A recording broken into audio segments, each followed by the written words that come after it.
معلوم ہے اللہ بھی نرم، ان اللہ رفیق، اللہ نرم ہے، یحب الرفقہ، نرمی کو پسند فرماتے ہیں، نرمی پر وہ دیتے جو سختی پر نہیں دیتے۔ اللہ کے نبی بھی نرم، فبما رحمت من اللہ لنت لهم ولو كنت فظا غلیظ القلب لانفضوا من حولک۔ اللہ کا احسان ہوا، اللہ نے آپ کو نرم بنایا۔ اگر آپ سخت ہوتے، تندخو ہوتے تو کیا ہوتا؟ یہ صحابہ جیسے بھی آپ کو چھوڑ نہ جاتے بلکہ چھوڑ کے بھاگ جاتے۔ ایمان والوں کی شان بتائی اللہ کے نبی نے، ہین لین قریب سہل۔ ایمان والے کون؟ نرم مزاج، نرم طبیعت، لوگوں کے قریب، ان سے ملنا آسان۔ یہ محنت ہو رہی، نرمی آئے، معاف کرنا آئے۔ معاف ایک صحابی آئے، عرض کہ حضور میرا غلام ہے، نوکر نہیں، بیٹا نہیں، غلام پہلے ہوتے تھے، اور وہ غلطیاں بڑی کرتا ہے، تو میں کب تک معاف کروں؟ آپ خاموش کیوں؟ دیکھنا چاہتے تھے، طلب ہے، جواب سننے کی طلب ہے کہ ایسی بس سرسری طور پر پوچھا ہے۔ پھر عرض کیا حضور میرا غلام ہے، غلطیاں بہت کر دیتا ہے، میں کب تک معاف کروں؟ کیا خوبصورت جواب دیا آپ نے، فرمایا اگر ایک دن میں 70 مرتبہ غلطی کیا کرے تو معافی کر دیا کرو، معافی کر دیا کرو۔ ہمارا دین یہ سکھاتا ہے، معاف کرنا سکھاتا ہے، معاف کرنا سکھاتا ہے، غصے کو پینا سکھاتا ہے۔ ایک صحابی نے عرض کیا حضور مجھے نصیحت فرمائیں۔ آپ صلی اللہ علیہ وسلم کی نصیحت، لا تغضب، غصے پہ قابو ہو۔ نصیحت ختم، حضور کچھ اور نصیحت فرمایا، لا تغضب، زدنی یا رسول اللہ، اللہ کے رسول کوئی اور نصیحت فرمایا، لا تغضب، فردد مرارا فقال لا تغضب، بار بار عرض کیا حضور کچھ اور نصیحت، ایک ہی جواب، غصے پہ قابو ہو، غصے پہ قابو۔ آپ نے، میں پہلوان وہ نہیں ہے جو کسی کو اٹھا کے پھینک دے، پہلوان وہ ہے جو غصے کے وقت میں اپنے نفس پہ قابو ہوا۔ آپ نے فرمایا جس کو غصہ آیا اور وہ غصہ نکالنے پر قادر تھا لیکن غصے کو پی گیا، اللہ قیامت کے دن جنت کی حوریں اس کے سامنے کھڑی کر دیں گے اور فرمائیں گے جو پسند ہے لے لے اس میں سے۔ کس بات پر؟ غصہ پینے پر، غصہ پینے پر۔ ہاں، غصے کو پینا سیکھیں۔ امام احمد بن حنبل رحمت اللہ علیہ فرماتے ہیں اگر اخلاق کے 10 حصے کیے جائیں، کیوں بھائی سن رہے کہ تھک گئے؟ تھک تو نہیں گئے بھائی؟ امام احمد بن حنبل رحمۃ اللہ علیہ فرماتے ہیں اگر اخلاق کے 10 حصے کیے جائیں تو 9 حصے حسن اخلاق درگزر کرنا ہے، درگزر کرنا ہے، درگزر کر، معاف کرنا ہے، چشم پوشی کرنا، تسامح برتنا، تسامح برتنا۔ ہاں، ہمارا دین خوبصورت دین ہے، سارے مسئلوں کا حل دین میں ہے۔ زندگیاں خوبصورت بنے گی، پیسوں سے نہیں، چیزوں سے نہیں، عہدوں سے، ڈگریوں سے نہیں، زندگیاں خوبصورت بنے گی حضرت محمد مصطفیٰ صلی اللہ علیہ وسلم والے اعمال، آپ والے اخلاق۔ اللہ کے نبی ایک سفر میں ہیں، ایک بدو آیا، اعرابی، ادب آداب سے ناواقف، آپ کے گلے میں چادر، اس کا کنارہ بہت موٹا، ڈوری، کنارے میں ڈوری موٹی سی، اس نے کنارے کا، چادر کا کنارہ پکڑا اور زور سے کھینچا، وہ رگڑتی بھی گئی اور آپ کی گردن پر اس کے نشانات پڑ گئے۔ اور آگے سے پتہ کیا کہتا ہے؟ مرلی مما للہ الذی عندک، اللہ نے جو آپ کو مال دیا ہے اس میں سے مجھے بھی کچھ دو۔ تو اب اللہ کے نبی کا رد عمل کیا سب بھونڈا طریقہ ہے نا؟ اللہ کے نبی کا رد عمل کیا تھا؟ حدیث کے الفاظ ہیں فالتفت الیہ فضحک، آپ صلی اللہ علیہ وسلم نے یوں اس کی طرف التفات فرمایا کہ یہ ہے کون، اور آپ مسکرانے لگے، اور صحابہ سے فرمایا کہ اسے کچھ دے دو بھائی، کوئی غصہ کوئی ناراضگی، کوئی ڈانٹ ڈپٹ. ایک صحابی نئے نئے مسلمان ہوئے، ابھی انہیں پتہ نہیں ہے بہت ساری چیزوں کا. مسجد نبوی ہے، اللہ کے نبی تشریف فرما ہیں، انہیں پیشاب آیا اور وہ مسجد کے کونے میں پیشاب کر رہے ہیں، مسجد میں، مسجد نبوی میں، حضور صلی اللہ علیہ وسلم کی مجلس میں. کتنی بڑی بے اصولی، کتنی بڑی غلطی. تو صحابہ بھاگے روکنے، اللہ کے نبی نے نہ کرنے تو پیشاب کو درمیان میں تو نہیں روکنا چاہیے، وہ تو بیماری بن جائے گی. جب پیشاب سے فارغ ہوئے تو اللہ کے نبی نے ان کو سمجھایا، غصہ نہیں کیا، سمجھایا کہ دیکھو مسجد میں ایسے نہیں کیا کرتے، یہ تو اللہ کا گھر ہے، یہ تو عبادت کی جگہ ہے. اور پھر صحابہ سے فرمایا جہاں اس نے پیشاب کیا ہے نا وہاں پانی بہا دو. اس سے نہیں کہا کہ تم نہیں کیا تو تم ہی دو، نہیں، صحابہ سے فرمایا کہ چلو پانی بہا دو. کیا خوبصورت زندگی ہے. یہ کیوں مسائل ہیں، یہ کیوں پریشانی ہے، کیوں شر ہے؟ ہم نے حضور صلی اللہ علیہ وسلم والی تعلیمات کو چھوڑا ہے. ایک صحابی نئے نئے مسلمان ہوئے، بہت ساری چیزوں کا پتہ لگ گیا، بہت ساری چیزوں کا پتہ نہیں لگا. نماز کی نیت باندھی، کسی کو آئی چھینک، اب نماز میں چھینکنے والے کو جواب دے رہا ہے یرحمک اللہ، کیونکہ پتہ نہیں ہے. اب لوگوں نے دیکھا بھی یہ عجیب آدمی ہے، نماز میں چھینکنے والے کو جواب دے رہا ہے، تو سب کی نظریں جو اٹھی نا ان کی طرف. تو انہیں یہ بھی نہیں پتا تھا کہ نماز میں بات نہیں کرتے، نماز میں بات نہیں کرتے. تو اب وہ نماز میں بات، یہ بھی نہیں پتا کہ نماز میں بات نہیں کرتے. تو نماز میں کہنے لگے اور تم لوگوں کو کیا مسئلہ ہے، سارے مجھے گھور گھور کے دیکھ رہے ہو.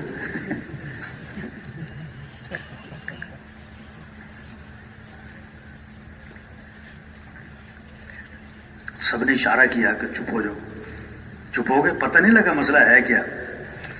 تو جب سلام پھیرا نا، ہاں یہ ہے سننے کی بات کمال کی. صحابی فرماتے ہیں کہ حضور صلی اللہ علیہ وسلم نے نہ مجھے مارا، نہ مجھے ڈانٹا، نہ مجھے برا بھلا کہا، مجھے سمجھایا کہ نماز میں ایسے نہیں کیا کرتے. اور اگلی بات ہے وہ اس سے بھی کمال کی، کیا کہ میں نے حضور صلی اللہ علیہ وسلم جیسا معلم نہ پہلے کبھی دیکھا نہ بعد میں کبھی دیکھا. ایسا سمجھانے والا، ہاں ایسے تربیت کرنے والا نہ پہلے کبھی دیکھا نہ بعد میں کبھی دیکھا. یہ محنت ہو رہی تبلیغ میں، اعمال اچھے ہوں، اخلاق اچھے ہوں. آپ نے فرمایا سل من قطعک، جو تم سے رشتہ توڑے تم رشتہ جوڑو. واعفو عمن ظلمک، جو ظلم کرے معاف کر دو. احسن الی من اساء الیک، جو برائی کرے بدلہ اچھائی سے دے دو. اعطی من حرمک، جو نہیں کھلاتا اسے کھلاؤ، جو نہیں ملتا اس سے ملو، جو نہیں سلام کرتا اسے سلام کرو، جو نہیں آتا اس کے پاس جاؤ، جو آئے تم جاؤ، جو سلام کرے تم کرو، جو کھلائے تم کھلاؤ. یہ تو عدلے کا بدلہ ہے. اخلاق کیا ہیں؟ جو نہیں ملتا اس سے ملو، جو نہیں سلام کرتا اسے سلام کرو، جو نہیں آتا اس کے پاس جاؤ، جو نہیں کھلاتا اسے کھلاؤ. یہ اخلاق سکھائے، اس سے محبتیں آتی ہیں. ادفع باللتی ہی احسن فإذا الذی بینک وبینہ عداوۃ کأنہ ولی حمیم. کہ برائی کا بدلہ اچھائی سے دو، دشمن بھی دوست بن جائے. دشمن بھی کیا بن جائے؟ ہاں دشمن بھی دوست بن جائے. شریعت کا مزاج، شریعت کا مزاج، دوسروں کی خوبیاں دیکھو، خامیاں نہ دیکھو. ہر ایک میں خوبیاں بھی ہیں، ہر ایک میں خامیاں بھی ہیں. کوئی ایسا فرد نہیں جس میں کوئی خامی نہ ہو. ہر ایک میں خوبیاں بھی ہیں، خامیاں بھی ہیں. شریعت کا مزاج کیا ہے؟ خوبیاں دیکھو، خوبیوں کے تذکرے کرو، خامیوں کے تذکرے نہ کرو. خامیاں مت دیکھو، خامیاں مت دیکھو. کہتے ہیں گلاب کا پودا، حالانکہ گلاب کے پودے پہ کانٹے زیادہ ہیں،